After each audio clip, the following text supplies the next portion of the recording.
क्या आपको लगता है कि वीडियो और वीडियो की परीक्षा में धांधली हुई, हाँ या ना? आप इस बात को स्वीकारते हैं कि लोग परीक्षाओं में पैसे अब देते हैं सरकारी पदों पर भर्ती होने के लिए? माफिया इसीलिए है, अगर पैसा ना हो कहीं पर बीच में, फैक्टर ही पैसा होता है। आपके पास कभी कोई ऐसे डील आती है कि आपको कोई पैसे के लिए अप्रोच करें? हर जगह परीक्षा में धांधली होती है क्योंकि परीक्षा एक बड़ा माफिया है, लोग पैसे देने लगे हैं ज़्यादा सरकारी पदों के लिए। ये दो कारण हैं। सर, कौन है वो परीक्षा माफिया? अगर उनके परीक्षा माफिया है तो क्या उनका उत्तराखंड अधीन सेवा चयन आयोग के सदस्यों से या किसी से कोई संपर्क है क्या? और नाम भी एक्सपर्ट का ले रहे हैं और एक्सपर्ट की इतनी बड़ी खामियां भी हो रही हैं, तो किस तरह से हम उनको एक्सपर्ट कैसे माने? एग्जाम कराना आसान काम नहीं है। नमस्कार, मैं राजीव प्रताप और इस वक्त मैं हूँ उत्तराखंड अधीन सेवा चयन आयोग के दफ्तर में, जहाँ पर मेरे साथ हैं यहाँ पर श्री संतोष बडोनी जी, जो कि सचिव हैं यूकेएसएससी के, और कुछ सवाल हैं हमारे कुछ छात्रों के, जिसके संदर्भ में मैं यहाँ पर अभी सचिव साहब से बातचीत करूँगा। पहले तो सर बहुत बहुत स्वागत है आपका हमारे चैनल पर। बहुत धन्यवाद, स्वागत आपका भी। धन्यवाद सर। सर, आजकल उत्तराखंड अधीन सेवा चयन आयोग काफ़ी समय से सुर्खियों में है, और सुर्खियाँ तब से ज़्यादा हैं जब से कि ये वीडियो और वीपीडीओ का रिजल्ट आया है। सर, इसमें अभ्यर्थियों का कहना है, जो कि बेरोजगार संघ हैं, इनका कहना है, जो छात्र परीक्षा में बैठे इनका भी कहना है कि परीक्षा में कहीं ना कहीं धांधली हुई है। धांधली को लेकर कई तरह के इन्होंने कुछ सबूत भी पेश करे। कहा कि जो प्रथम शिफ्ट में परीक्षा हुई थी उससे ठीक 12 घंटे पहले एक व्हाट्सएप चैट का स्क्रीनशॉट वायरल हो रहा है, जिस पर कि प्रश्न पत्र को फॉरवर्ड किया गया था। अब ये जो जांच है वो साइबर सेल को सौंप दी गई है, शायद आपके संज्ञान में मामला होगा। तो सर, इतनी अनियमितताएं हम देखते हैं एक आयोग में कि ऐसा क्यों हो रहा है? और ऐसा नहीं कि सिर्फ एक ही परीक्षा में ऐसा हुआ, बहुत सी परीक्षाएं हुई जिनमें कि ये चीज़ें देखने को सामने आ रही हैं। पहले तो मैं आपसे जानना चाहूँगा कि इस परीक्षा के को लेकर जो लोगों के सवाल जवाब हैं, छात्रों के हों अभिभावकों हों, आपका क्या इसमें कहना होगा सर? पहले तो मैं ये बात जवाब दे दूं कि आयोग की सभी परीक्षाओं में ऐसा हो रहा है, तो ऐसा नहीं है, क्योंकि आयोग ने अभी तक 86 परीक्षाएं कराई हैं और 4 परीक्षाओं में ऐसे मामले आए हैं, जिनमें एक फॉरेस्ट गार्ड में ब्लूटूथ का यूज़ का मामला आया था, जिसमें करीब 37 लोग गिरफ्तार भी हुए थे और वो मामला अभी कोर्ट में है। उसके अलावा एक डमी कैंडिडेट्स का मामला पुरानी एलटी भर्ती में आया था, तो वो भी हमने मुकदमा दर्ज किया। इन सभी मामलों में हमने जी सर, बात करेंगे अभी केवल वीपीडीओ और वीडियो वाले मामले में। इसमें कुछ मैं आपको बताऊं, कुछ जो मतलब साक्ष्य जिनके आधार पर मतलब आयोग को घेर रहे हैं, बेरोजगार संघ हो या अभ्यर्थी हो, कि जिन अभ्यर्थियों का टॉप लिस्ट में नाम है स्नातक स्तरीय परीक्षा में, उनका ही अगर हम नाम ढूंढें कनिष्ठ सहायक परीक्षा में कहीं, तो उनका कहीं नामो निशान वहाँ नहीं नज़र आता है। ऐसे अभ्यर्थी जिनका कि ऐसा भी कहा गया, हम किसी की मतलब क्षमता पर, किसी के नॉलेज पर प्रश्न चिन्ह नहीं उठा रहे हैं, लेकिन ये तो है सर कि जिनका मतलब न तो कहीं किसी परीक्षा में पहले नाम था, नहीं कुछ था, लेकिन वो अब टॉप कर जा रहे हैं। टॉप 10 में उनका नाम है, टॉप 15 में नाम है, लेकिन हम देख रहे हैं कनिष्ठ सहायक में उनका कहीं नाम ही नहीं है। तो तमाम तरह के अगर हम इस पर देखें तो लोगों के बीच में सवाल तो सर ऑब्वियसली जायज़ सी बातें होंगी ही।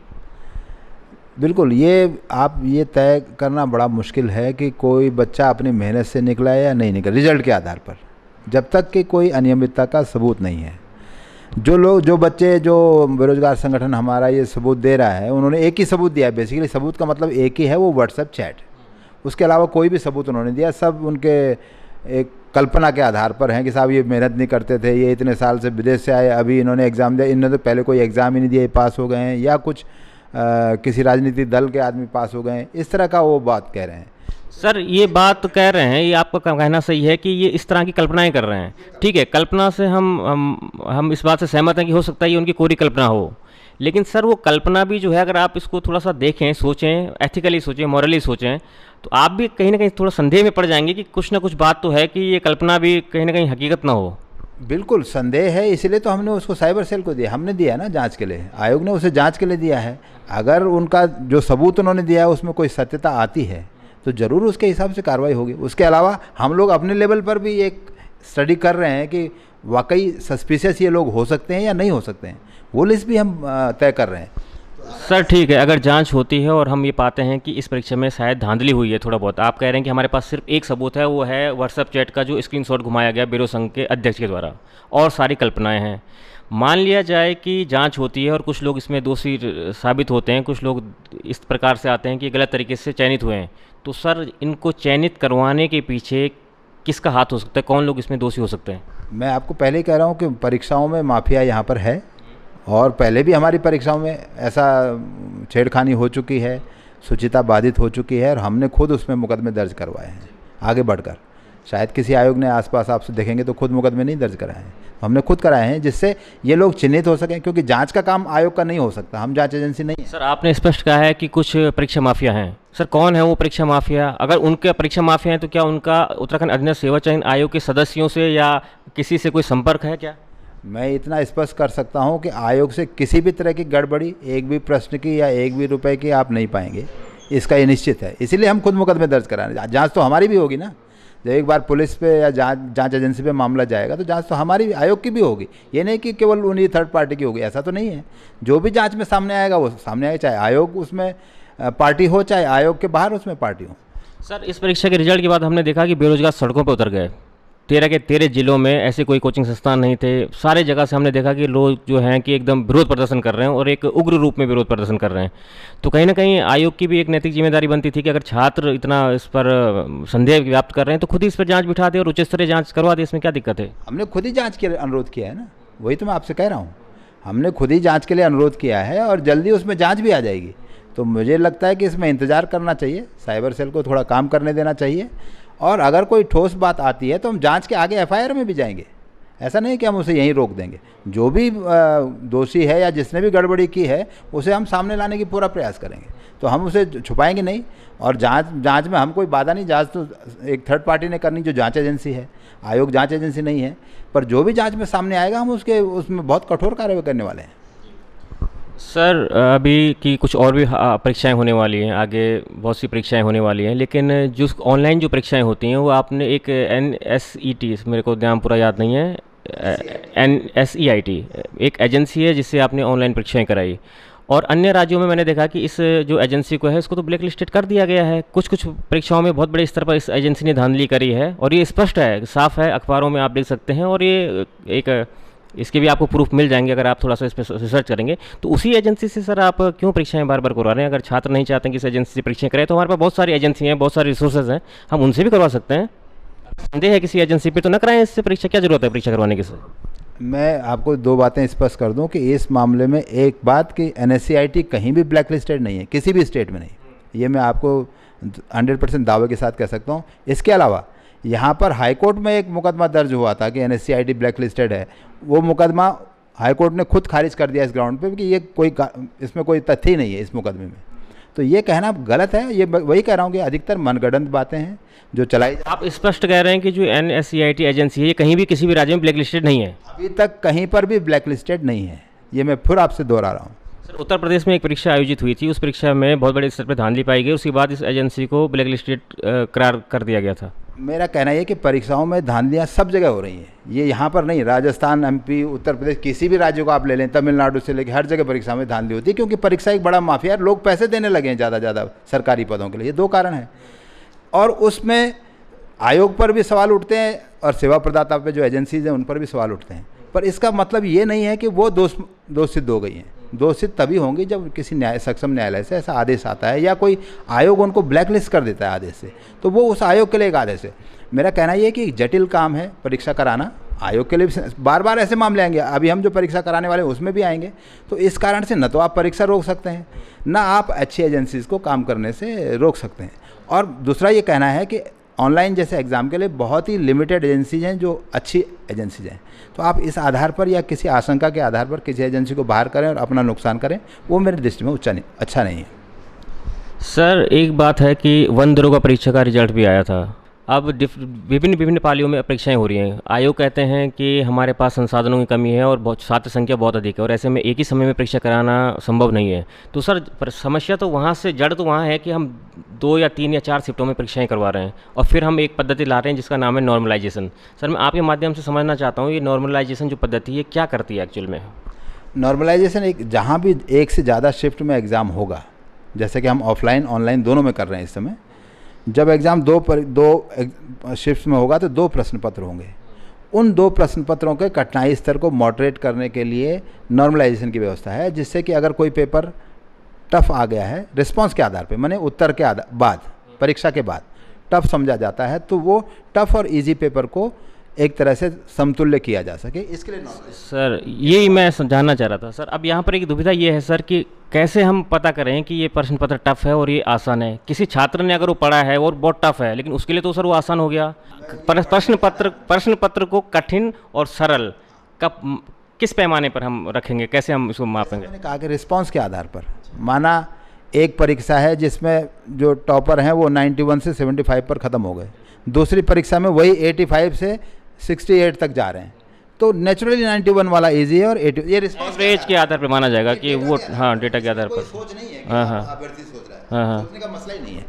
ये तो स्टैटिस्टिकल फार्मूला है और सब जगह चलता है, पूरे इंडिया में ये फार्मूला चलता है। एसएससी हो, आईआईटी जिसे यूज़ करते हैं, आईएमसी से यूज़ करते हैं, तो ये एक स्थापित प्रक्रिया है। और सुप्रीम कोर्ट ने ये स्थापित किया है कि जहाँ भी नॉर्मलाइजेशन का जो डिफरेंस है 0 से 1 के बीच आता है उस फॉर्मूले, तो वो परफेक्ट नॉर्मलाइजेशन है।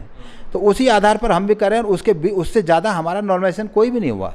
माने जो एक स्थापित दायरा है नॉर्मलाइजेशन का, उसी में हमारी एग्ज़ाम आ रहे हैं। और हमारा देखिए, हमने फॉरेस्ट गार्ड भी उसी में कराया, उसके अलावा ये ग्रेजुएशन इंटर लेवल का एग्ज़ाम भी उसी में कराया, जिसमें कोई भी बात अभी तक नहीं है, ना नॉर्मलाइजेशन से संबंधित ना उससे संबंधित। तो वो लोग ये बात उठाते हैं जो 1 या 2 नंबर से रुक जाते हैं, क्योंकि उनमें ज़्यादा फ्रस्ट्रेशन है कि हम क्लोजली अटक गए, हम नॉर्मलाइजेशन की वजह से अटक गए। पर बात ऐसा नहीं है, बात वहाँ भी परफॉर्मेंस की है, वो अपने परफॉर्मेंस थोड़ा सा कम हो गई है और उनको परफॉर्मेंस बढ़ानी चाहिए, बजाय इस फ्रस्ट्रेशन में कि इनका विरोध करें या कोर्ट में जाएं। और कोर्ट में एक मामला भी गया था, कोर्ट ने हमें कहा इसे डिसाइड करिए, तो हम उसे डिसाइड भी कर चुके हैं इसी स्नातक स्तर परीक्षा में, और वो डिसीजन हमारे वेबसाइट पर है। सर अभी हम देख रहे हैं कि क्या होता है कि आयोग जो प्रश्न पत्र बना रहे हैं तो बहुत से प्रश्न पत्र उसमें गलत हो जा रहे हैं, या तो उनके विकल्प गलत हो जा रहे हैं, या प्रश्न जो पूछा गया वो आउट ऑफ सिलेबस तो नहीं कहूँगा मैं, लेकिन किसी न किसी तरह से प्रश्न पत्रों को आयोग फिर बाद में परीक्षा करवाने के बाद हटवा दे रहा है। तो क्या ऐसा नहीं हो सकता कि आयोग पहले उस प्रश्न पत्र को जांच ले कि क्या इसमें कोई खामियां तो नहीं है?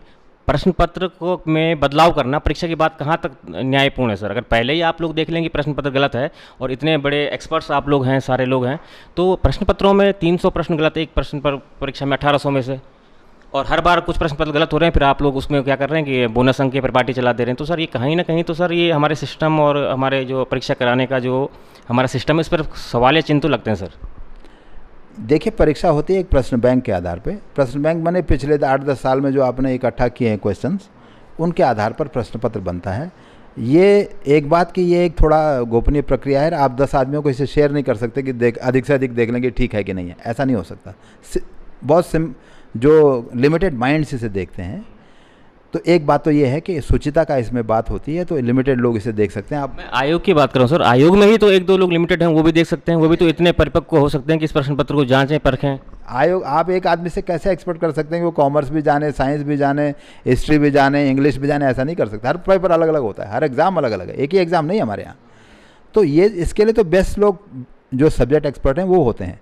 तो प्रश्न बनाने से लेके प्रश्न को मॉडरेट करने, उसे क्वेश्चन पेपर में रखने, और उसके बाद जो चैलेंज बच्चों के आते हैं उसको मॉडरेट करने के लिए भी सारी जगह पर एक्सपर्ट्स का रोल है। आयोग का कोई रोल है ही नहीं, क्योंकि कोई भी सर वही आप नाम ले रहे हैं एक्सपर्ट, आप नाम भी एक्सपर्ट का ले रहे हैं और एक्सपर्ट से इतनी बड़ी खामियां भी हो रही हैं, तो किस तरह के हम उनको एक्सपर्ट कैसे माने? फिर मेरा कहना यह है कि कोई भी आयोग ऐसा नहीं है जिसके क्वेश्चन में खामियां ना हो। इसके रीज़न है, इसका रीज़न ये है कि अलग अलग बुक्स में अलग अलग फैक्ट्स हैं। एक बात, अलग अलग बुक्स में अलग अलग व्याख्याएं हैं। कोई राइटर किसी चीज़ पे एम्फेसिस करता है, कोई राइटर उसी को विचार बदल जाता है।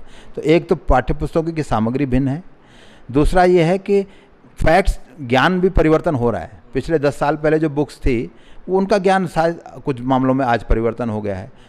कुछ मामलों में प्रिंटिंग मिस्टेक्स हो जाती है, क्रूशियल वर्ड ही छूट गया अनुवाद होने से। कभी जो है क्वेश्चन का फॉर्मेशन थोड़ा गलत हो जाता है, जिससे विकल्प सही नहीं आ रहा है। तो ये बहुत सारे रीज़न हैं जिनके कारण क्वेश्चन डिफेक्टिव हो जाता है, या उसको डिलीट करना पड़ता है या चेंज करना पड़ता है। तो वो एक आवश्यक प्रक्रिया है एग्ज़ाम की, इसलिए कि कोई गलत क्वेश्चन हमने रख दिया और उसके आधार पर उसको गलत क्वेश्चन अटेम्प्ट करके एक बच्चा पास हो गया और उसी को किस सही होना चाहिए था, तो एक मेरिटोरियस पीछे छूट गया। तो इसलिए एक आपत्ति लेने की व्यवस्था है, और हम भी हर एग्ज़ाम में आपत्ति ले रहे हैं ओपन सबसे, और उन आपत्तियों को विषय विशेषज्ञों से हम मॉडरेट कराते हैं, और 3 विषय विशेषज्ञ हर क्वेश्चन को मॉडरेट करते हैं, और वो जो चेंज लाते हैं या डिलीट करने का परामर्श देते हैं उसी के आधार पर हम सेकेंड की जारी करते हैं। और ये supreme court, honourable supreme court ने भी ये कहा है कि जहाँ भी एक्सपर्ट्स का मामला हो, एक्सपर्ट की राय ही सर्वोपरि है। और मेरा प्रश्न सर ये भी है आपसे कि अभी आप कह रहे थे कि अब लोग क्या हो गए कि परीक्षाओं में पैसे देने लग गए हैं। आप इस बात को स्वीकारते हैं कि लोग परीक्षाओं में पैसे अब देते हैं सरकारी पदों पर भर्ती होने के लिए? माफिया इसीलिए है, अगर पैसा ना हो कहीं पर बीच में, फैक्टरी पैसा होता है, अगर पैसा बीच में नहीं है तो फ्री में आप क्यों एक क्राइम करेंगे? आप एक क्राइम नहीं करने वाले हैं फ्री में। सर आपको इतना साल का अनुभव है, आप अध्ययन सेवा चयन में सचिव हैं, आपके पास कभी कोई ऐसे डील आती है कि आपको कोई पैसे के लिए अप्रोच करे? अनफॉर्चुनेटली कभी कभी आती है। तो फिर आप क्या करते हैं सर? तो नेचुरली हम मैं उसमें कुछ मदद कर ही नहीं सकता मैं उसमें कुछ मदद नहीं कर सकता, तो कभी कभी संभ्रांत लोग होते हैं तो हाथ जोड़ना पड़ता है, अदरवाइज डांटना भी पड़ता है, तो उसी तरह से। उत्तराखंड में सर चलो पैसा भी है, कुछ पॉलिटिकल प्रेशर भी रहता है आप लोगों के ऊपर कि कोई मंत्री की सिफारिश आ गई, भाई मेरा चाचा का लड़का है, भतीजा है, ये है, थोड़ा इसको देख लेना, इस तरह की बातें तो सर वैसे नॉर्मल है, खुल के बोल सकते हैं आप? बिल्कुल बोल सकता हूँ, लेकिन मैं ये आपको कंफर्म करना चाहता हूँ, मैं 5 साल से यहाँ पर हूँ इस सचिव के पद पर, और अभी तक लकीली या अच्छी तरह से सरकार की तरफ से, चाहे माननीय मंत्रीगण हों या कोई और प्रतिनिधि हों, उनकी तरफ से कभी कोई दबाव नहीं आया इस बारे में कि ये सिलेक्शन होना है या ये सिलेक्शन करना चाहिए। आप जिस पद पर बैठे हैं सर, इस पद पर बहुत दबाव महसूस कर रहा हूँ मैं, दबाव बहुत होता होगा इस पद पर? ये पद दबाव का है, ये पद काफ़ी हॉट सीट होता है, एक जटिल काम करना होता है, एग्ज़ाम कराना आसान काम नहीं है। कभी आप लोगों को मौका मिलेगा इस प्रोसेस में आने का तो उसका अंदाज होगा, लेकिन लकीली और फॉर्चुनेटली और हमारे सरकार, मैं अपने इसको भाग्य भी समझता हूँ कि कभी भी ऐसे लोगों से कोई दबाव नहीं आया, शासन के प्रतिनिधियों से या राज्य सरकार के प्रतिनिधियों से, जिससे हमें अनावश्यक कठिनाई हो। सर ये तो थोड़ा हो गया दिमागी तौर पर, हमने आपसे विचार विमर्श कर लिए। एक छोटा सर, मतलब हर इंसान के अंदर एक दिल होता है सर, वो आपके अंदर भी है, मेरे अंदर भी है। एक दिल से प्रश्न मैं चाहूँगा, आप दिल से जवाब दें। क्या आपको लगता है कि बीपीडीओ और वीडियो की परीक्षा में धांधली हुई, हाँ या ना? कहीं आपको अंदर से दिल से क्या लगता है सर? इस समय दिल से पूछ रहा हूँ मैं जैसे सचिव हूँ और लेमैन की तरह कहूँगा तो लगता है कुछ गड़बड़ी हुई है, लेकिन वो गड़बड़ी का हम क्या कोई परिमाण या कोई फैक्ट निकाल सकते हैं, इस पर मैं थोड़ा सशंकित हूँ। तो इसलिए जो भी जांच हम करा रहे हैं, अगर उसमें कुछ ऐसे निकलता है तो, क्योंकि एक एग्ज़ाम ऐसी एक चीज़ है कि जिसको आप बिना किसी या आधार पे या किसी फिल्म से आधार पे आप एग्ज़ाम कैंसिल नहीं कर सकते, वो कभी मेंटेनेबल नहीं होगा। तो उसके लिए ज़रूर कुछ ग्राउंड होना चाहिए, आधार होना ज़रूरी है।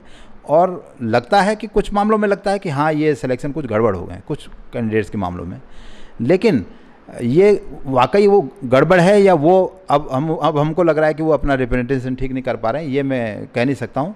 लेकिन मुझे लगता है कि जांच जो हमने दी है उसके आधार पर कुछ ना कुछ इसमें तथ्य आएगा। सर अभी कुछ पत्रकार मित्रों से तो मेरी बातचीत हुई थी, तो वो लोग कह रहे थे कि आयोग अब पत्रकारों पे ये दबाव बना रहा है या कह रहा है कि आप लोग छात्रों को भ्रमित कर रहे हैं, ऐसा कुछ नहीं है। तो कहीं कहीं नहीं लगता कि पत्रकार एक निष्पक्ष और पारदर्शी तरीके से अपना काम कर रहे हैं? अब आयोग कहे पत्रकारों को कि आप लोग छात्रों को भरमा रहे हैं या भीड़ इकट्ठी कर रहे हैं, हर दिन नहीं कर रहे हैं, तो कहीं ना कहीं सर आयोग को ये बोलना भी कहाँ तक जायज़ है? नहीं, मैं उन पत्रकारों के लिए मैंने अभी तक किसी पत्रकार को न तो ऐसे बोलने से, आपने पहली बार मुझसे कहा, मैंने पहली बार आपसे कहा कि जो भी बात करनी है मैं तैयार हूँ, तो इसी तरह से हर एक से मैं बात करता हूँ। लेकिन कभी कभी मैं देखता हूँ कि लोग पत्रकार ये करते हैं कि साहब बच्चों के साथ बैठ के हमसे बात करिए, तो ये शायद उचित नहीं है। एक पक्ष को लेके आना और उनसे बातचीत करने का फोर्स करना, उसे मैं उचित नहीं मानता, और मैंने कभी ऐसा नहीं किया। इस कारण से ये बात आई है जो आपने सुनी होगी कि साहब बच्चों के साथ बैठ के हमसे बात करिए, तो वो शायद मैं उचित प्रक्रिया नहीं मानता हूँ, खासतौर से आयोग में। आयोग क्योंकि ऐसा डिपार्टमेंट नहीं है जो सर्विस डिपार्टमेंट हो, किसी को सर्विस देना है। आयोग तो गोपनीय कार्यालय है। हम जरूरत से ज़्यादा ओपन हैं, चाहे आप वेबसाइट में देखें हमारे ऑर्डर्स, या आप हमारी बातचीत देखें या संवाद देखें जो मैं 250 के करीब जारी कर चुका हूँ। तो हम हर चीज़ में ओपन हैं, और जितनी जानकारी हम दे रहे हैं बच्चों को भी और मीडिया को भी, उतनी जानकारी आप किसी भी आयोग में शायद नहीं पाएंगे। तो हम ओपन हैं, लेकिन जो ये फोर्स करते हैं कि हम इसको बच्चों को लाकर अनावश्यक दबाव बना सकेंगे और उनके सामने कुछ ऐसे वीडियो डाल सकेंगे अपने मीडिया में कि जो एम्बैरेसिंग हो आयोग के लिए और आयोग के सचिव के लिए, तो मैं उसको उचित नहीं समझता। जो परीक्षा बीपीडीओ की हो चुकी है, अब इसका जो है आप, तो सर आपको नहीं लगता कि जब परीक्षा संदेह में थी, अभी जांच बैठी थी, तो डॉक्यूमेंट वेरिफिकेशन थोड़ा जल्दी करवा दिया, आयोग ने जल्दी करा दिया? जब से मैं देख रहा हूँ बीपीडीओ परीक्षा का रिजल्ट आया, उसके बाद आयोग की जो रफ्तार पकड़ी है, कभी कोई नया नोटिफिकेशन जारी हो जाता है, कभी किसी का रिजल्ट जारी हो जाता है तो ये सारी चीज़ें संदेह पैदा करती हैं। आप ये देखेंगे कि जब ये सब चीज़ हमारे डॉक्यूमेंटेशन जो डॉक्यूमेंट वेरिफिकेशन का प्रोग्राम था उसको जारी होने के बाद आए हैं, चाहे वो व्हाट्सएप चैट हो चाहे कोई भी हो, उससे पहले नहीं आई थी कि उसे देख के हमने कर दिया, ऐसा गलत है। दूसरी बात ये है कि अभी डॉक्यूमेंट वेरिफिकेशन हुआ है, रिकमेंडेशन नहीं गई है, तो आखिरी काम अभी बचा हुआ है, और उसके लिए ज़रूर आयोग सोचेगा कि उसको हम कैसे करें और किस लेवल पर करें, और उसके बाद एक निर्णय के बाद ही वो काम होगा। तो अभी रिकमेंडेशन नहीं गई कि सिलेक्टेड लोग हमने भेज दिए हैं विभागों में, ऐसा नहीं है। चलिए सर, आगे आगामी कौन कौन सी परीक्षाएं अब आयोग आयोजित करवाने वाला है? अभी 12 जून को हमारी 3 परीक्षाएं हैं, एक वाहन चालक की, एक मत्स्य निरीक्षक की, और एक इंस्ट्रक्टर्स की, जो ITI इंस्ट्रक्टर होते हैं उनका एक एग्ज़ाम है। 3 एग्ज़ाम हैं जो 12 जून को होंगे, 2 पालियों में। पुलिस मुख्यालय से कोई अध्याचन आपके पास आए हैं सर? पुलिस मुख्यालय से हमारे पास पुलिस कांस्टेबल का एक अध्याचन आया था, जिसकी आजकल फिजिकल भर्ती चल रही है। उसके अलावा एक SI का अध्याचन आया था, सब इंस्पेक्टर का, उसका भी हमने विज्ञापन जारी किया। पुलिस भर्ती परीक्षा की जो लिखित परीक्षा होगी वो किस तरीके से होगी सर? मतलब या विभिन्न पालियों में होगी या एक ही पाली में होगी, उसके बारे में कुछ बता पाएंगे? ये उसके बाद पता लगेगा कितने लोग फिजिकल में पास हो रहे हैं। हम कोशिश कर रहे हैं कि एग्ज़ाम को एक पाली में करें, लेकिन हम बहुत दूर के सेंटर्स में नहीं जाना चाहते जहाँ शुचिता बाधित होती है। तो हमारे लिए शुचिता पहला मामला है और शिफ्ट दूसरा मामला है। तो मैं ये कहूँगा कि प्राथमिकता शुचिता है, इसलिए हम 2 शिफ्ट में कराएंगे अगर ज़्यादा बच्चे आएंगे, अदरवाइज हम 1 शिफ्ट में कराएंगे। सर, कब तक उम्मीद है कि हो जाएगी परीक्षा कांस्टेबल की? मुझे उम्मीद है कि जुलाई लास्ट तक फिजिकल ख़त्म हो जाएगा और उसका डेटा मिल जाएगा, और सितंबर में हम कोशिश करेंगे कि इसका रिटन एग्ज़ाम हो जाए। सर, युवा थोड़ा सा SI परीक्षा को लेकर भी थोड़ा सा जानकारी चाह रहे हैं इस बारे में, तो कब तक SI की परीक्षा होने की? मुझे जो लगता है, जो बातचीत पुलिस विभाग से हुई है, जुलाई के बाद उनका फिजिकल होगा, और मुझे लगता है सितंबर तक ख़त्म हो जाएगा, तो अक्टूबर या नवंबर माह में वो परीक्षा हो सकेगी। तो अभी आगे जो हॉट एग्ज़ाम है यही है, मतलब पुलिस कांस्टेबल और SI की, क्योंकि उत्तराखंड बेरोजगारों की दृष्टि से। गार्ड भी एक हॉट बड़े एग्ज़ाम है, पटवारी लेखपाल बड़ा एग्ज़ाम है, SI बड़ा एग्ज़ाम है, और ये पुलिस कांस्टेबल एक बड़ा और संवेदनशील एग्ज़ाम है, जिनके लिए हम तैयारी कर रहे हैं। तो सर, ऑनलाइन माध्यम से जाएंगे या ऑफलाइन जाएंगे? हम दोनों माध्यम के लिए ओपन हैं, और ये विकल्प शुचिता के लिए बहुत ज़रूरी है। बहुत बार ये बात होती है कि ऑनलाइन क्यों शुरू कर दिया। मैं समझता हूँ कि परीक्षा में जितने विकल्प हों आपके पास, उतना अच्छा है हर चीज़ में, चाहे वो परीक्षा कराने के मीडियम हो, चाहे सेंटर्स हों, चाहे कोई सा भी आपके पास विकल्प हो, तो उनको विकल्प का उपयोग करना हमारे लिए शुचिता के लिए बहुत ज़रूरी है। ऑनलाइन एग्ज़ाम के लिए किसी नई एजेंसी के बारे में सोचना चाहेंगे अब, क्योंकि जब बार बार प्रश्न उठ रहे हैं इस एजेंसी पर, तो क्या इस बारे में सोचेंगे आगे? वो हम रोज़ सोच रहे हैं और बातचीत कर रहे हैं नई एजेंसी से भी, और अगर संभव हुआ, अगर वो एजेंसी को कोई भारी कठिनाई हो रही है या उसके साथ दिक्कत है, तो हम ज़रूर परिवर्तन करेंगे। हम कभी नहीं चाहेंगे कि एक गलत एजेंसी के साथ हम काम करें, और वो एजेंसी जो है इस समय नंबर 2 एजेंसी है इंडिया की, जो एग्ज़ाम कराने में TCS के बाद नंबर 2 कंपनी है। बहुत बहुत धन्यवाद सर हमारे साथ जुड़ने के लिए। युवाओं के साथ आप निष्पक्ष होकर, उनके भविष्य के साथ आप निष्पक्षता के साथ अपनी जिम्मेदारी का निर्वहन करें, यही आपसे चाहेंगे। बहुत धन्यवाद आपका, बहुत धन्यवाद श्रोताओं का भी।